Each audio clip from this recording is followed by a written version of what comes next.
Welcome, students. Let's see the fourth poem, Have You Earned Your Tomorrow by Edgar Guest. First, see about the poet. Edgar Guest was born in England and was brought to the United States when he was 10 years old. He began his writing career in 1895 at the age of 14.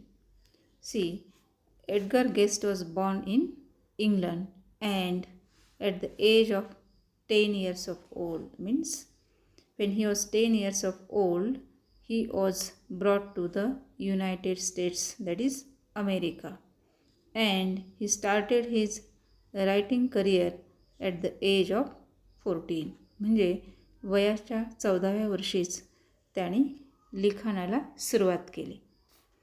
Edgar Guest is known as people's poet for his simple style and optimistic tone of writing.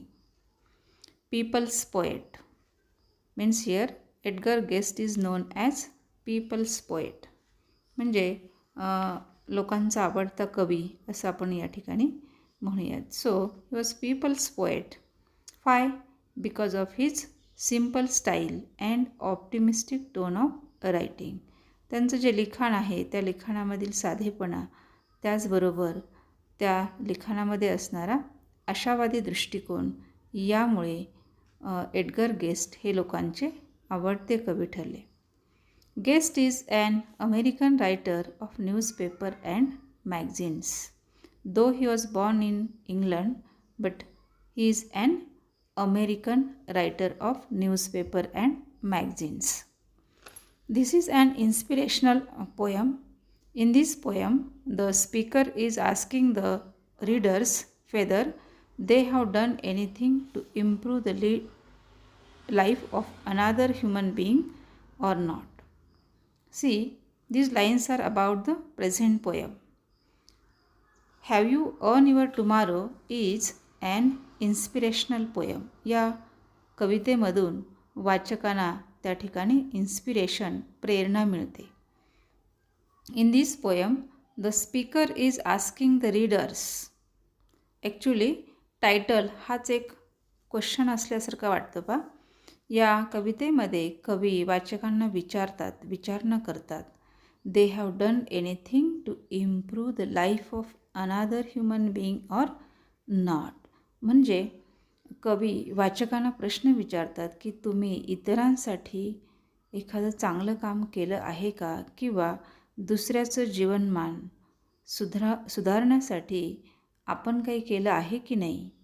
It is up to you whether you will have a better future or not. आणि यावरतीच आपला उद्याचा दिवस किंवा उद्याचं भविष्य अवलंबून असणार आहे. Therefore one should consider one's actions and deeds carefully and plan accordingly for a better future. म्हणजे आज जर आपण दुसऱ्यासाठी काही काम करू किंवा दुसऱ्याला मदत करू, दुसऱ्याचं जीवनमान सुधारण्यासाठी प्रयत्न करू, तर आपला उद्याचा दिवस हा आपला हक्काचा असणार आहे किंवा आपलं फ्युचर हे बेटर असणार आहे. आणि त्यामुळे प्रत्येकानं काम करत असताना one should consider one's actions. म्हणजे प्रत्येकाने आपण जे काम करतो आहे ते काम बरोबर आहे की चुकीचं आहे, स्वतःसाठीच आहे, दुसऱ्यासाठी आपण काही केलं आहे की नाही. And deeds also. डीड्स म्हणजे कृत्य. आपल्या ॲक्शन्स, डीड्स या केअरफुली डेली आपण ऑब्झर्व केल्या पाहिजे आणि त्यामधून आपण या ठिकाणी शोधलं पाहिजे if I have tried anything for the life of another human being. म्हणजे मी दुसऱ्याचं जीवनमान, दुसऱ्याला काही मदत केली आहे का हे आपण चेक केलं पाहिजे. And plan accordingly. We should have a plan for a better future. आणि तसं आपण प्लॅन केला पाहिजे. Let's see about the title. Have you earn your tomorrow. See, when we read this statement, हे स्टेटमेंट वाचल्यानंतर प्रथमतः आपल्याला हे टायटल एखादा प्रश्न असल्यासारखा वाटते. Have you earn your tomorrow. This is not only a question, it is a probing question. हा केवळ क्वेश्चन नाही तर प्रोबिंग क्वेश्चन म्हणजे या ठिकाणी काहीतरी शोध घेणारा प्रश्न असं आपल्याला वाटतं. म्हणजे स्वतःचा शोध घेणारा प्रश्न आणि याचं उत्तर प्रत्येक वाचकाला द्यायचं आहे. If you have to earn something you have to do hard efforts. जर आपल्याला काहीतरी मिळवायचं आहे तर आपण कठीण परिश्रम केलं पाहिजे, काहीतरी प्रयत्न केले पाहिजे, असा बोध या कवितेमधून टायटलमधून आपल्याला मिळतो. In this poem poet asks us earn tomorrow. How can we earn our tomorrow. या कवितेमध्ये कवी आपल्याला अर्न करायला म्हणजे कमवायला सांगतो आहे, काहीतरी मिळवायला सांगतो आहे. आता काहीतरी मिळवायला सांगतो म्हणजे काय, तर या ठिकाणी टुमारो म्हणजे तुमचा उद्याचा दिवस तुम्ही मिळवला आहे का, असा प्रश्न कवी यामध्ये आपल्याला विचारतो. या कवितेत कवी उद्याचा दिवस मिळवण्यासाठी आपण काय केले पाहिजे याविषयीही सांगतात आणि त्यासाठी ते काही प्रोबिंग क्वेश्चन्स म्हणजे शोध घेणारे प्रश्न या कवितेमध्ये विचारतात. Let's see the poem. Is anybody happier because you passed his way. Does anyone remember that you spoke to him today. This day is almost over and its toiling time is through. Is there anyone to utter now a kindly word of you? See, the present poem is addressed to you, means the reader. ही जी कविता आहे ती वाचकांना उद्देशून लिहिलेली आहे. And it refers to him or her, his, that is the stranger. आणि याचा reference या ठिकाणी आपल्याला काही प्रोनाऊन भेटतात बा, हिम, हर, हिज. तर ही जी प्रोनाऊन आहे ती आपल्या आयुष्यामध्ये आपल्याला जी स्ट्रेंजर म्हणजे अनोळखी व्यक्ती भेटतात तर त्यांच्याविषयीची ही प्रोनाऊन आहेत पहा. One of the many we cross in our life. म्हणजे जीवन जगत असताना आपल्याला जी काही व्यक्ती भेटतात की ज्यांना आपण मदत करतो तर अशा व्यक्तींविषयी स्ट्रेंजरविषयी या ठिकाणी ही प्रोनाऊन वापरलेली आहेत. So the poem is addressed to you means the reader and it is refers to the strangers. See the beginning like. Is anybody happier because you passed his way. Here passed his way means entered in his life. म्हणजेच तुम्हाला जे काही stranger लोक भेटतात तर तुम्हाला भेटल्यामुळे त्यांना आनंद झाला आहे का. See the first line is a question. कवी या ठिकाणी वाचकांना प्रश्न विचारतात की तुम्हाला भेटल्यामुळे तुम्ही ज्या लोकांना भेटता तर त्या लोकांना तुमच्या भेटण्यामुळे काही आनंद झाला आहे का. Does anyone remember that you spoke to him today? Means here in the beginning, the poet asks whether anyone is happier because of you. And next line, he tries to tell us that does anyone remember that you spoke to him today? तुम्ही एखाद्या व्यक्तीशी बोलल्यामुळे किंवा तुमच्या त्याच्याशी बोलताना काही kind वर्डमुळे, प्रेमळ शब्दामुळे, दयाळू शब्दामुळे किंवा ॲक्शन कृतीमुळे तुम्हाला काही लोक आठवत आहेत का. This day is almost over and it's toiling time is through. Here the day is almost over means here the day is end म्हणजे या ठिकाणी आजच्या दिवसाची वेळ ही संपलेली आहे. And it's toiling time is through. Toiling time means time spend in hard physical work. या ठिकाणी हा जो दिवसाचा वेळ गेलेला आहे तोही त्या ठिकाणी कठीण परिश्रमात गेला आहे किंवा तुम्ही चांगलं काम करण्यामध्ये तो घालवला आहे का असं या ठिकाणी कवी विचारतात. Means the time is running out for you. And here the positive impact or good deed of the day will be important. म्हणजे या ठिकाणी दिवस, the fact is that the day is come to over. म्हणजे आजचा दिवस जरी या ठिकाणी संपत आला असला तरी यामध्ये तुम्ही जे काम केलं आहे ते महत्त्वाचं आहे. And see the last line, is there anyone to utter now a kindly word of you. आणि या दिवसभराच्या कामामध्ये इतरांसाठी जे तुम्ही काम केलेलं आहे त्यामधील कोणी तुमच्याविषयी चांगले शब्द बोलेल का, किंवा तुमच्याविषयी काही चांगली कृती, चांगलं बोलणं म्हणेल का. Is there anyone to utter now a kindly word of you means here kind word और action that you may have done for him. जे तुम्ही इतरांसाठी जे काही चांगलं काम केलं आहे त्यामुळे तुम्हाला त्या ठिकाणी कोणी चांगलं म्हणेल का, असं या ठिकाणी शेवटी कवी प्रश्न विचारतात. Here this stanza tells us about the importance of our work for the others.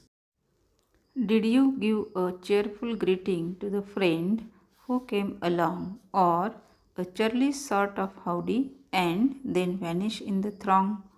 Were you selfish, pure, and simple as you rushed along the way?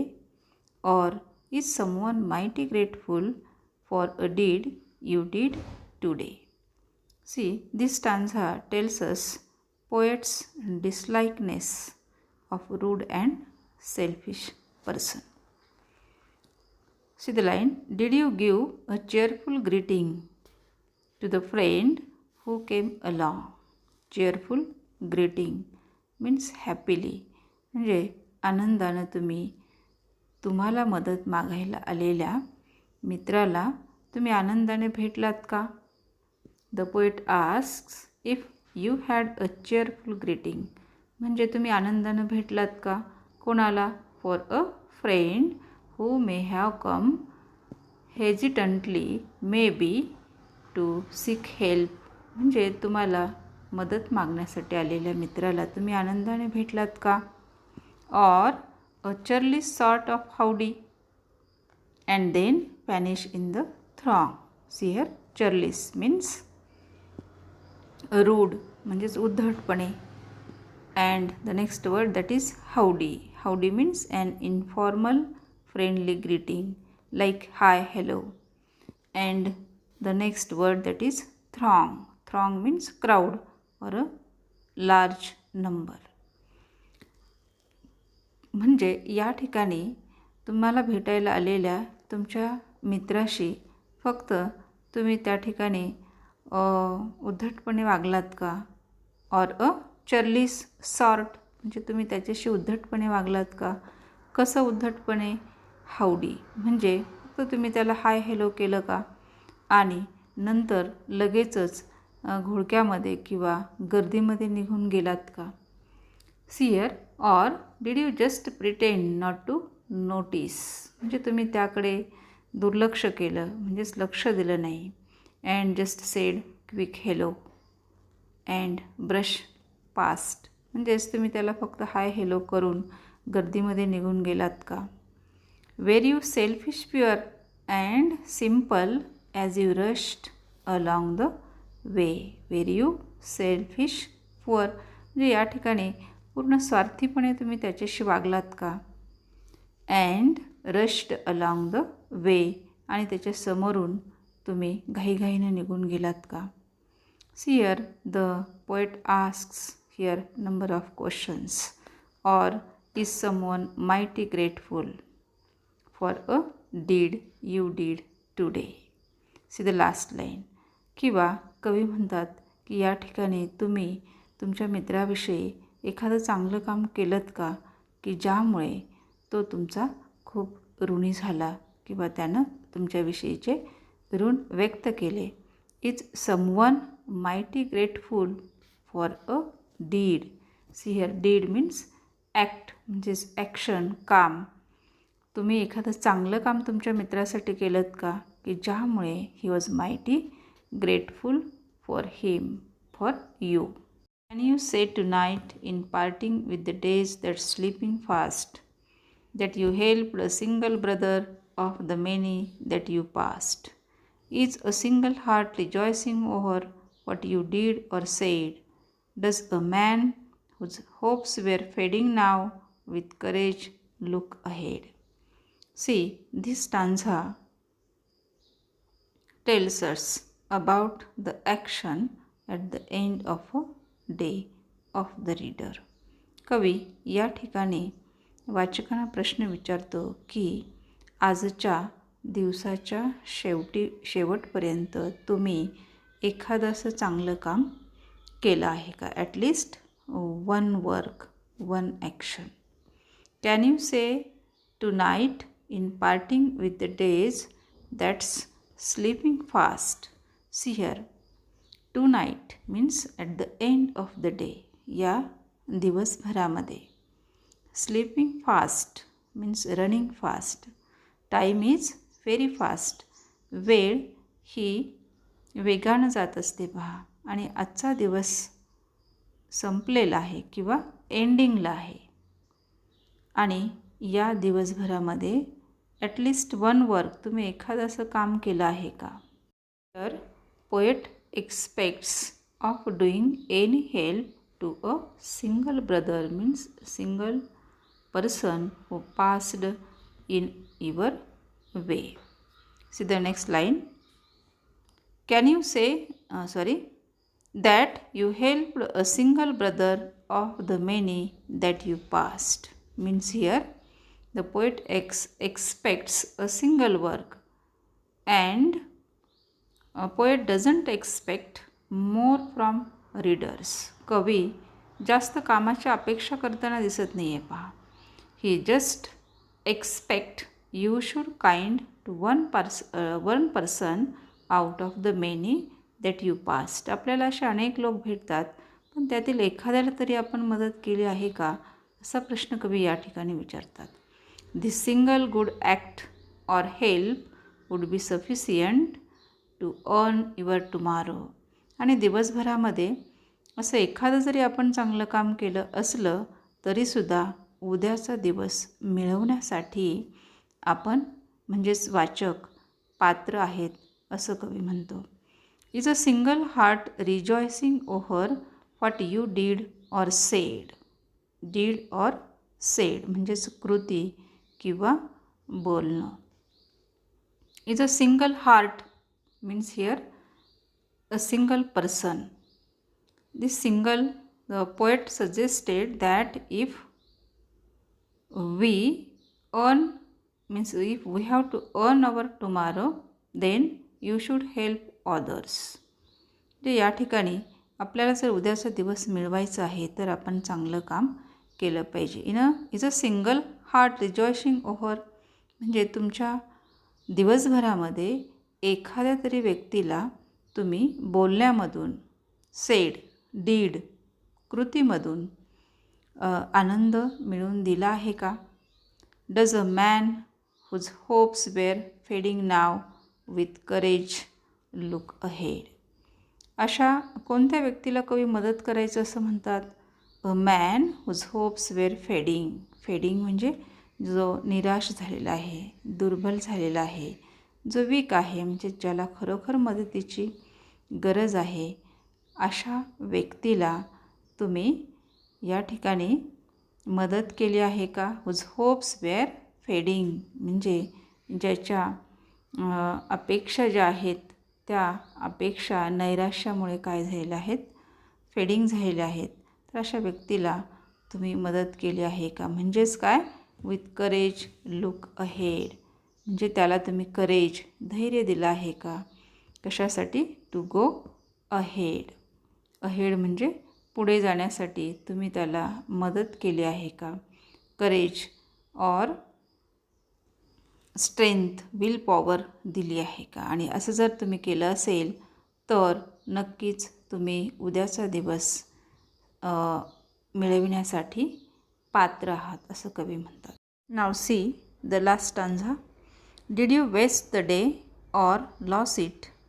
Was it well or sorely spent?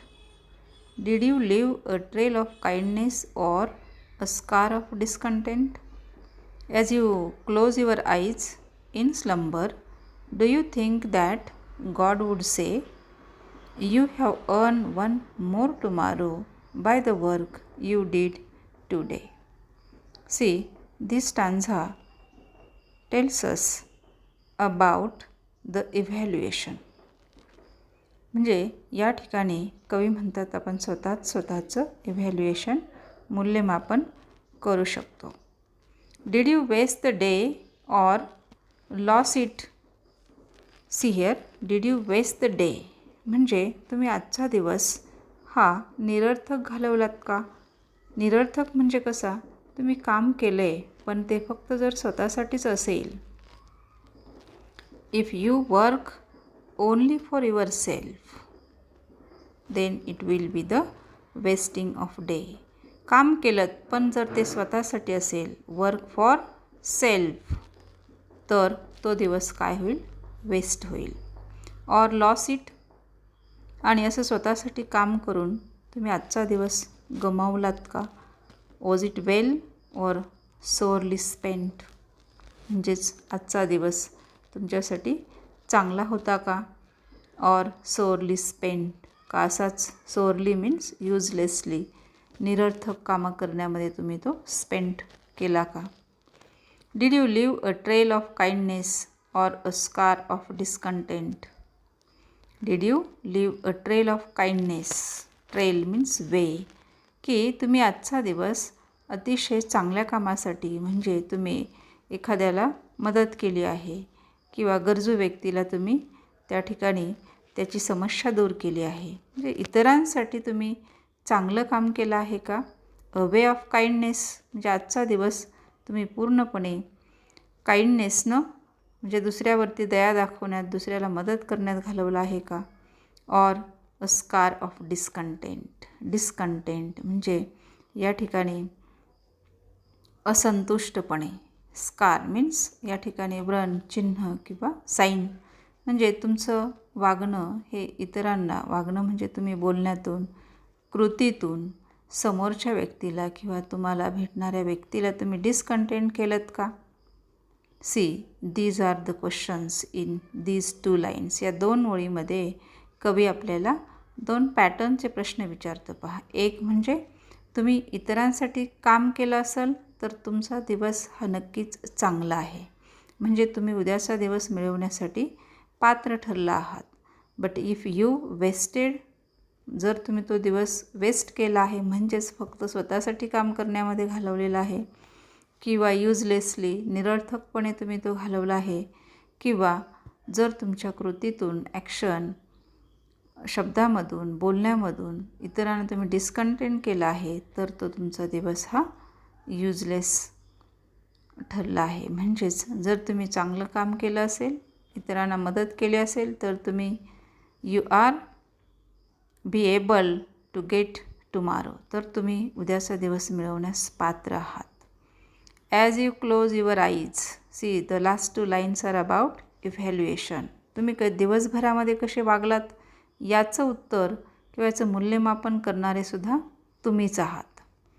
As you close your eyes in slumber, आणि रात्री जेव्हा तुम्ही झोपता, do you think that God would say, आणि आपल्या दिवसभराच्या कामाचं जेव्हा तुम्ही इव्हॅल्युएशन करता तेव्हा कवी या ठिकाणी प्रश्न विचारतात, असं तुम्हाला वाटतं का की गॉड, परमेश्वर, ईश्वर तुमच्याविषयी असं म्हणेल का? कसं?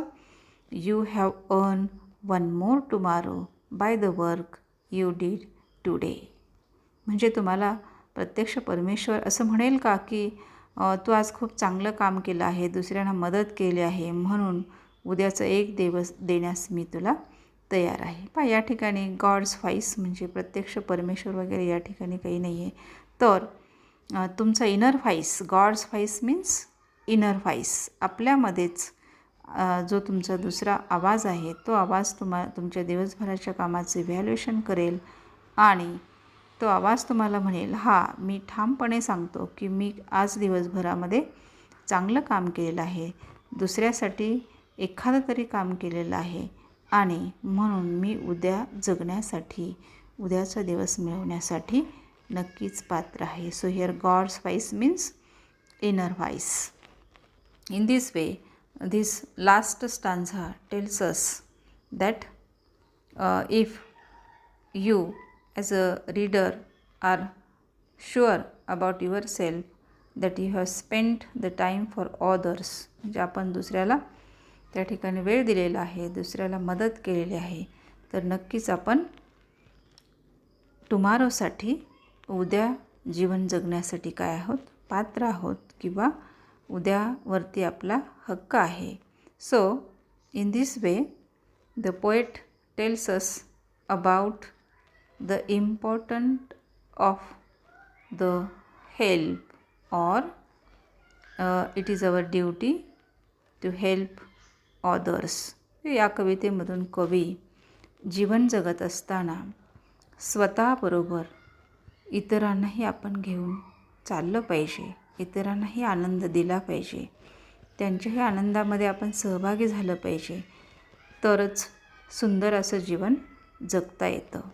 Okay, thank you. We see the remaining part, that is poetic devices, in our next video. Thank you.